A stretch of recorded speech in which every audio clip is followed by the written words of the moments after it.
स्वागत है आप सभी का। आज हम बताएंगे कि जया एकादशी कब पड़ता है, इस व्रत का क्या इतिहास है, क्या रहस्य है, इस जया एकादशी से हमें क्या शिक्षा मिलती है और इस व्रत को लोग क्यों करते हैं, इस व्रत के दौरान क्या करना चाहिए और क्या नहीं करना चाहिए, और जया एकादशी व्रत के दौरान किस मंत्र का जप करना चाहिए, इस व्रत की पूजन विधि क्या है, अर्थात इस व्रत को करने का क्या तरीका है, इसकी क्या पौराणिक कथा है, और जया एकादशी का व्रत सबसे पहले किसने किया था और क्यों किया था, और उसको इस व्रत करने के बाद क्या फल प्राप्त हुआ था। तो वीडियो महत्वपूर्ण है, इसे पूरा अवश्य देखें और अपनों को शेयर जरूर करें। माघ महीने के शुक्ल पक्ष के एकादशी का व्रत श्रद्धा और नियम पूर्वक करने से जय की प्राप्ति होती है, मोक्ष प्राप्त होता है और पाप कर्मों और प्रेत पिशाच योनि से मुक्ति मिलती है, ऐसी पौराणिक मान्यता है। इसी कारण इस एकादशी को जया एकादशी कहते हैं।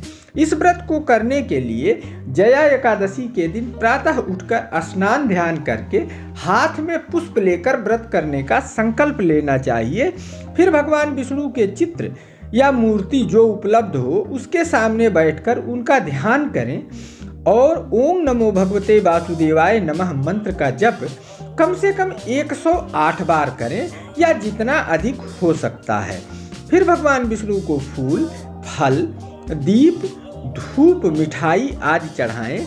फिर पूरे दिन निर्जल या फलाहार व्रत रखें, अनाज नहीं खाना है।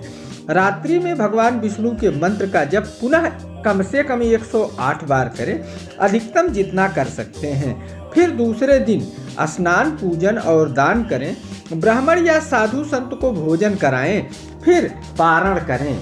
जया एकादशी के दिन तुलसी के पौधे में जल कदापि न दें। घर में तामसी भोजन ना पके, जो व्रत नहीं है वो भी तामसी भोजन ना करें।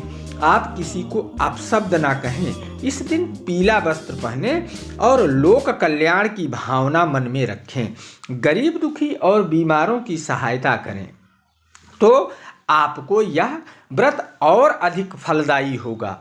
इस व्रत की पौराणिक कथा इस प्रकार है।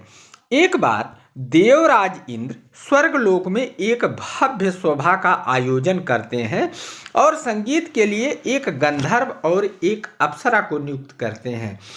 पर सभा चलने के कुछ ही समय बाद वो गंधर्व और अप्सरा एक दूसरे के प्रति आकर्षित हो जाते हैं और अपने कार्य से विमुख हो जाते हैं। तब इंद्रदेव को बड़ा क्रोध आता है और दोनों को पिशाच होने का श्राप दे देते हैं। तब वो दोनों पिशाच के रूप में जन्म लेते हैं। दोनों को बहुत ही दुख होता है क्योंकि उन्हें पूर्व जन्म की चीज़ें याद रहती हैं। तब वे लोग नारद मुनि के पास जाते हैं और नारद मुनि से अपने मुक्ति का उपाय पूछते हैं।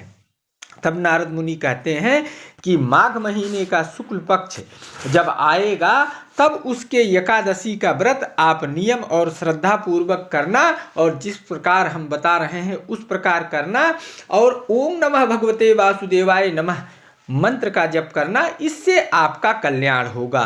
तब जब माघ महीने के शुक्ल पक्ष की एकादशी आती है तब वे दोनों इस व्रत को करते हैं और उन्हें प्रेत योनि, पिशाच योनि से मुक्ति मिल जाती है। यह व्रत हमें धर्म के मार्ग पर चलने और पाप से दूर रहने की शिक्षा देता है। उम्मीद है वीडियो पसंद आया होगा। अपने सुझाव और सवाल कमेंट बॉक्स में लिखें, समुचित उत्तर दिया जाएगा। जय श्री हरि, जय विष्णु भगवान।